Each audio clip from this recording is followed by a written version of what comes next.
निम्बाहेड़ा विधानसभा क्षेत्र 170 से कांग्रेस प्रत्याशी राजस्थान सरकार के सहकारिता मंत्री उदयलाल आंजना ने आज अपना नामांकन पत्र विधानसभा चुनाव के लिए दाखिल किया। श्री आंजना आज अपना नामांकन पत्र दाखिल करने उपखंड कार्यालय निम्बाहेड़ा पहुँचे, जहां रिटर्निंग ऑफिसर रमेश सिरवी को उन्होंने अपना नामांकन पत्र सौंपा।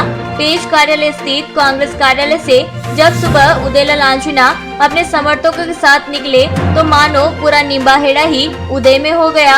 इतनी बड़ी संख्या में समर्थक पहुंचे कि सभी अधिकारी तक हक्का बक्का रह गए। जिस प्रकार हजारों की संख्या में आज नामांकन रैली में समर्थक आए थे, शायद चुनाव के परिणामों का अंदाजा लगाया जा सकता था। इतनी बड़ी संख्या बता रही थी कि आंजना को लोग अपने क्षेत्र में कितना पसंद करते हैं। पेश कार्यालय स्थित अपने कार्यालय से श्री आंजना सुबह देव दर्शन करते हुए नवाबगंज, रामद्वारा, रेलवे स्टेशन, द्वारकाधीश मंदिर, मोती बाजार, चित्तौड़ी गेट, परशुराम सर्कल, मंडी चौराहा होते हुए उपखंड कार्यालय पहुंचे। इस बीच कार्यकर्ता एवं चाहने वाले उनके साथ थे।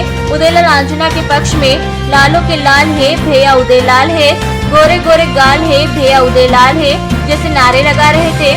नामांकन के पश्चात उन्होंने एक जनसभा को भी संबोधित किया, जिसमें मुख्य रूप से उदयलाल आंजना सहित जिला कांग्रेस अध्यक्ष भेरूलाल जाट, अखिल भारतीय कांग्रेस कमेटी प्रवक्ता मोहन प्रकाश, पूर्व ब्लॉक कांग्रेस अध्यक्ष पुरुषोत्तम लाल जवर, नगर पालिका अध्यक्ष सुभाषचंद्र शारदा, निम्बाहेड़ा ब्लॉक अध्यक्ष संपत लाल धाकर, छोटी सादरी नगर पालिका अध्यक्ष फातिमा मुस्तफा बोरा, पूर्व प्रधान गोपाल लाल आंजना पंचासीन थे।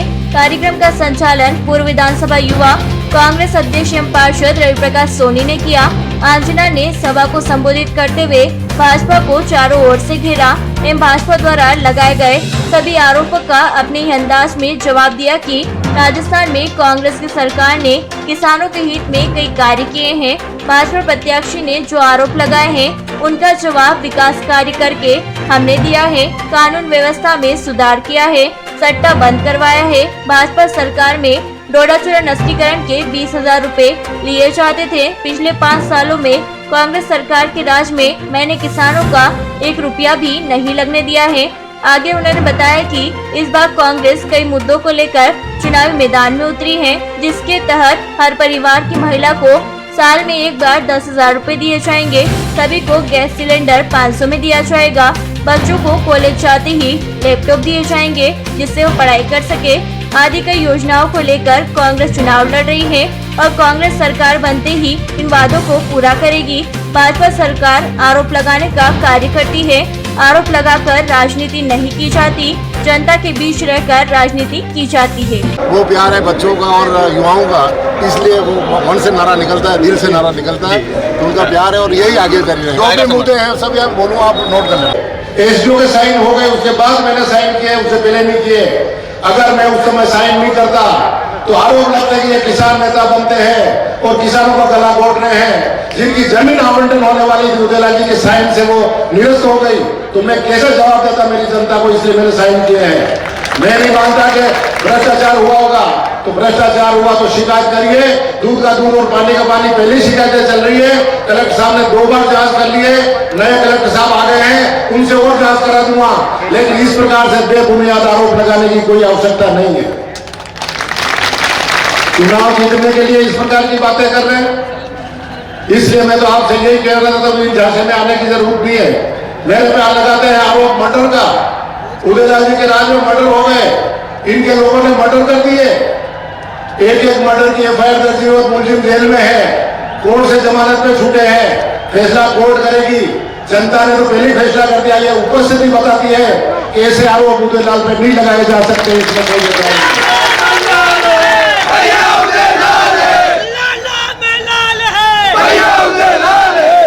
जिस आदमी की बात करते हैं कि हमारे आदमी का मर्डर हो गया, जो कांग्रेस हमारा भारतीय जनता पार्टी का झंडा केसुंदर में लगाता था, उसके वीडियो देख लीजिए। गुप्ता पे पेट्रोल डाल डाल के लोगों को मारता था। ये आपस में क्राइम था, लोगों का गैंग वार थी और गैंग वार में निम्बाड़ा में उस व्यक्ति को गोली मारी गई है और मुलजिम भी पकड़े गए और जेल में बैठे हुए हैं। क्या इनके भुगतान पे पेट्रोल डालने वाले इनके कार्यकर्ता है, ब्लॉक अध्यक्ष है जो इकाई के केसुंदर में इनकी जाजम जमते नहीं। गुंडागिर्दी फैलाना चाहते हैं और ऐसे गुंडे को पकड़ करके इन्होंने ये काम दिया था कि केसुदा की जनता आतंकित हो जाए, लेकिन केसुदा की जनता आतंकित होने वाली नहीं है, ये मानता हूं।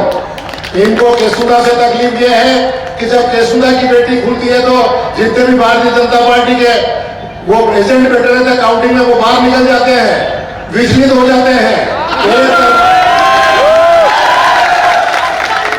एक तरफा 4000 वोट से 4500 वोट से प्लस जाती है केसुदा की ईवीएम मशीन है, इसलिए ये गुंडागिर्दी करके करना चाहते हैं। और ऐसे गुंडे जो गैंगवार करते हैं उनका सहारा लेकर केसुदा को खराब करना चाहते हैं। उस व्यक्ति की यह हत्या हुई और मुलजिम अंदर बंद है और आरोप मेरे पे लगा रहे हैं। फैसला आप लोगों को करना है कि उसमें कौन इन्वॉल्व था। जहां जाते हैं विकास के मामले में कनेरा घाटा में जाके कहते हैं कि विकास तो बहुत हो गया, अब तो लिस्टें बनाओ, इनका इलाज करना है। अरे श्री जंगली, राजस्थान सरकार तो 25 लाख तक का इलाज फ्री वैसे कर रही है।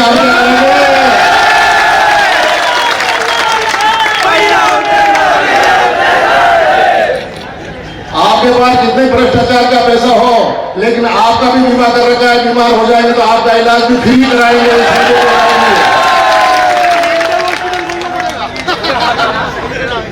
दूसरी बात यह कहना चाहता हूं अपनी भाषा में, इस इलाज में नहीं समझा इसलिए बोल रहा हूं, लेकिन इलाज को दूसरी तरफ से ही कहते हैं, देख लूंगा तेरे को, तेरा इलाज कर दूंगा, ये कहते हैं ना। तो अगर उस इलाज की भी बात करो तो उनसे बड़े डॉक्टर मेरे पास हैं।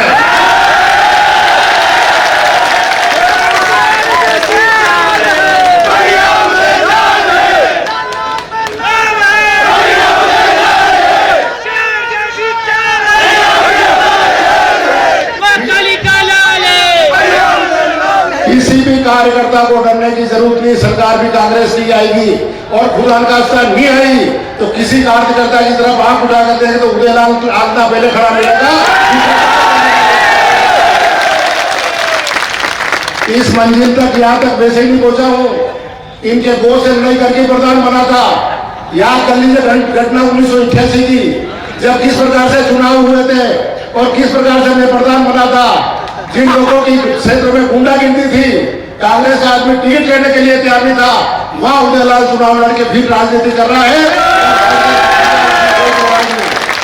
इसलिए जब जिसके साथ इतने युवा कार्यकर्ता हो, उसको किसी से डरने की आवश्यकता नहीं है।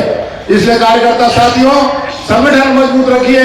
ऐसी धमकी देने वाले आएंगे जाएंगे चले जाएंगे और 3 तारीख को इस सदमे में बैठ जाएगा आदमी, ये भी देख लेना। इस प्रकार से बेबुनियाद आरोप लगा करके अपने कार्यकर्ता 150 को बिठा करके और भाषण देके वायरल कर रहे हैं, सारा विकास कर देंगे, भ्रष्टाचार हो गया, उदयलाल 11 लाख खा गए, नगर पालिका में 200 करोड़ का घोटाला कर दिया, 204 करोड़ के टेंडर और 200 करोड़ का घोटाला। ये इनके राज में होता था, केवल घोटाले होता था, काम तो कहीं होता नहीं था, इसलिए वो सब नहीं याद आ रहे इनको। करोड़लाल जी मीणा आज उनको नामांकन कर दाखिल कराने पधार रहे हैं और शायद पधार गए होंगे। मैं ये विचार कर रहा हूं कि ये मीटिंग देख करके करोड़लाल मीणा ने ये धरने पर ही बैठ जाके कार्यकर्ता वहां कहां गए, धरना मास्टर प्रचार करने आए हैं यहाँ। नहीं संजय, इस भीड़ को देखे वो धरने पे बैठ जाएंगे, इतनी भीड़ कैसे हो गई, चुनाव आयोग ने ध्यान क्यों नहीं दिया, जांच कराओ इसकी। घोटाला है, कार्यकर्ताओं का घोटाला करके लाए हैं।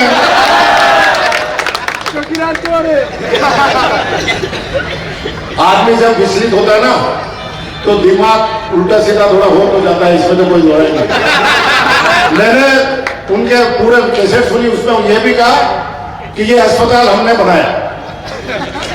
निसंदेह उस समय भैरू सिंह जी शेखावत आए थे, उपराष्ट्रपति थे, उद्घाटन हुआ था, उन्होंने बनाया था। 2018 में जब मैंने कहा मैं आपस अस्पताल की व्यवस्था सुधारूंगा, उस समय निवाड़े की जनता से पूछना चाहता हूं मैं कि क्या दुर्दशा थी जिसमें आज आईसीयू है, क्या उसमें श्री सेवा संस्थान का ऑफिस नहीं चलता था? क्या उसमें सट्टे की पर्चियां नहीं भरी जाती थी, वो अस्पताल जरूर इन्होंने बनाया है, पर ये 100 करोड़ का अस्पताल तो उदयलाल आज नहीं बना रहा है।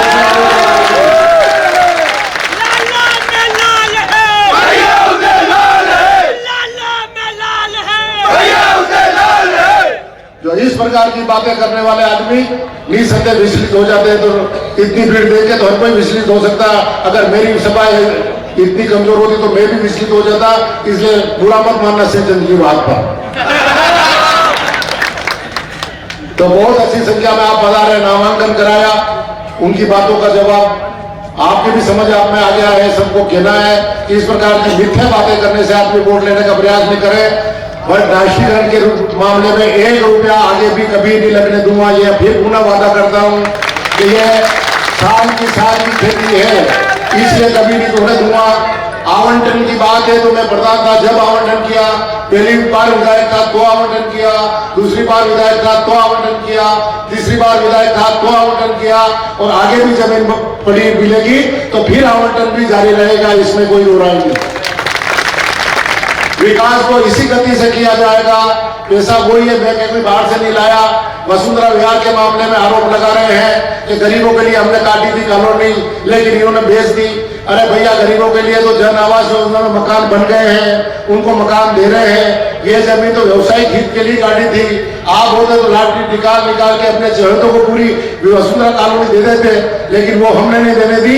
हमने ऊंची नीलामी पे बोली और जो पैसा आया उसको निम्बाड़ा के विकास में लगाया है, कोई बाहर से नहीं लाया है। जो काम करने की मंशा हो तो रास्ते अपने आप बन जाते हैं। इसलिए निसंदेह आगे भी ये क्रम जारी रहेगा। इनकी बातें खूब हो गई। अब निवेदन करना चाहता हूं कि राजस्थान सरकार वापस चुनाव लड़ रही है। पूरे राजस्थान में माहौल जो निमाड़ा में है वो सब जगह है। टिकट वितरण में होती रहती खींचतान सब जगह। या मेरे को इतना आशीर्वाद है आप युवा साथियों का कि मेरे सामने किसी युवा ने आवेदन ही नहीं किया। कोई भी टिकट मांग सकता था, लेकिन मेरे प्रति उनका स्नेह, उनका प्यार था, इसलिए किसी ने आवेदन नहीं किया और सिंगल नाम था। और मोहन प्रकाश जी सर के आदमी बैठे थे जो पहली लिस्ट भी क्लियर हो रहा था, लेकिन दूसरी में हुआ, कोई खास बात नहीं। इसी कारण से ये माहौल है। लेकिन पूरे राजस्थान में कांग्रेस का माहौल है। सरकार बनेगी और सरकार बना करके जो वादे किए हैं वो पूरा करेंगे। राजस्थान की सरकार भी कांग्रेस पर विश्वास करती है। पहले वादा किया था कि किसानों का कृषि ऋण माफ करेंगे, तो राजस्थान के कृषकों का 15,000 करोड़ का ऋण माफ किया है। वो 15,000 करोड़ भारतीय जनता पार्टी आरोप लगाती है कि सब माफ नहीं किया। लेकिन मैं ये कह रहा हूं कि हमने वादा किया था कि हमारी सरकार बनी तो हम कर्जा माफ करेंगे। हमारी सरकार राजस्थान में बनी और हमारे हाथ में 2 बैंक आए, सीसी बैंक चित्तौड़गढ़ के पूरे राजस्थान में बैंक है, वो केंद्रीय सरकारी बैंक और भूमि विकास बैंक, ये राजस्थान सरकार के अंडर में है। इसलिए हमारे अंडर में जो बैंक आए उन सब का ऋण हमने माफ कर दिया है और 15,000 करोड़ रुपए उसमें खर्च हुए हैं। अगर इनको पेट में दर्द हो रहा है किसानों के नाम पर, तो जितने भी ICICI, HDFC, SBI के लोन जो भारत सरकार के अधीन ये बैंक है, उनके ऋण माफ करना हो तो वो माफ करने के लिए राजस्थान सरकार भी वापस बनेगी और तैयार है। मुख्यमंत्री जी ने एक पत्र प्रधानमंत्री जी को लिखा कहा है कि अगर उद्योगपतियों का वन टाइम सेटलमेंट हो सकता है तो किसानों का क्यों नहीं हो सकता। इसलिए अगर वन टाइम सेटलमेंट की स्कीम प्रधानमंत्री स्वीकार कर लेंगे तो जितना किसानों के हपाती पैसा आएगा वो राजस्थान सरकार जमा कराएगी और किसानों का सब ऋण माफ कर देगी। लेकिन हमने वादा जितना किया था पूरा किया है, इसलिए कांग्रेस की पूरे राजस्थान की जनता कांग्रेस पर भरोसा कर रही है। आगे जो वादे किए हैं ये 7 गारंटी सामने पड़ी है। महिलाओं को घर की मुखिया मानते हुए हर महिला को 10,000 रुपए प्रति ईयर प्रत्येक साल दिए जाएंगे। 5 साल का कार्यकाल है। 50,000 परिवार की मुखियाओं को नगद दिए जाएंगे, उनके खाते में डीबीटी की जाएगी। नगद पैसे भी दे सकते हैं, लेकिन इसलिए नहीं दे रहे कि ऐसे भ्रष्टाचारी कर्मचारी कहीं भ्रष्टाचार नहीं करते, इसलिए उनके खाते में पैसा जाएगा। ये बहुत बड़ा फायदा महिलाओं की सशक्तिकरण का है और सोनिया गांधी जी का विचार था, इसलिए ये किया है। दूसरा, गृहिणियों के सामने रसोई गैस का मामला सबसे ज्यादा आता है। रसोई गैस के मामले में पहले 1150 रुपए में सिलेंडर मिल रहा था। वापस जब चुनाव सामने आ गए, अशोक जी गहलोत ने 500 रुपए में सिलेंडर देना शुरू कर दिया। तो मोदी जी ने सोचा कि कहीं मेरी जमीन नहीं खिसक जाए, इसलिए 200 रुपए कटाए। आज 950 या 1000 रुपए में सिलेंडर आ रहा है। और राजस्थान की सरकार अब बनी, कांग्रेस की सरकार बनी, तो हम वादा करते हैं कि 500 रुपए में सिलेंडर 5 साल तक देंगे हर परिवार को। कोई SC ST नहीं, SC ST OBC स्वर्ण सबके लिए ये दोनों योजना है। जो बच्चा पहली बार कॉलेज में भर्ती होगा, उसको भर्ती होते ही उसको लैपटॉप दे दिया जाएगा ताकि बच्चा अपनी पढ़ाई बढ़िया कर सके। इस प्रकार से खाद, गोबर का खाद भी अगर कोई काश्तकार बेचना चाहे तो 2 रुपए किलो में सरकार गोबर का खाद भी खरीदेगी, गोबर भी खरीदेगी, ताकि उससे बिजली पैदा की जा सके, वापस खाद के काम में लिया जा सके, तो वो भी राहत मिलेगी। इंश्योरेंस अलग किया है खेती का, तो हर मामले में जो योजना दी है वो हमारा सरकारी दस्तावेज हो जाएगा। और सभी योजनाओं को जैसे 2018 से 23 तक हमने लागू किया है, वैसे आगे भी लागू करेंगे। ये भी भरोसा लोगों को है, इसलिए कार्यकर्ता साथियों से निवेदन करना चाहता हूं कि इनकी चर्चा घर घर जाकर करें और ज्यादा से ज्यादा वोट दिलावें। वैसे भी निम्बाड़ा विधानसभा का रिकॉर्ड रहा है कि 84% का तो एवरेज पहले रिकॉर्ड टूट चुका है कि एवरेज 84% पूरे निम्बाड़ा विधानसभा का मतदान रहा है। अब के मेरे कार्यकर्ताओं से निवेदन करता हूं कि 90% का एवरेज या निम्बाड़ा का बिठावे, निसंदेह इतना रिकॉर्ड बिठाएंगे तो अगला वाला चौकड़ी जुड़ जाएगा, राजनीतिक जीवन समाप्त हो जाएगा, ये मान लीजिए। तो पूरी ताकत से लग लिए आपके भाई पर जिसने भ्रष्टाचार को आरोप लगाया उसकी राजनीति खत्म करोगे तो मानूंगा कि हाँ कार्यकर्ताओं ने काम किया। पुनः आप लोगों को बहुत बहुत धन्यवाद। पूरी ताकत के साथ आए, संगठन आगे भी मजबूत रखना है और किसी भी आदमी से डरने की जरूरत नहीं। अपन रास्ते जाते हैं, रास्ते आते हैं, ना कोई अपने गलत काम है। अपन अन्याय के खिलाफ लड़ने के लिए चुनाव लड़ रहे हैं और अन्याय के खिलाफ लड़ेंगे। पूरा मोहन प्रकाश जी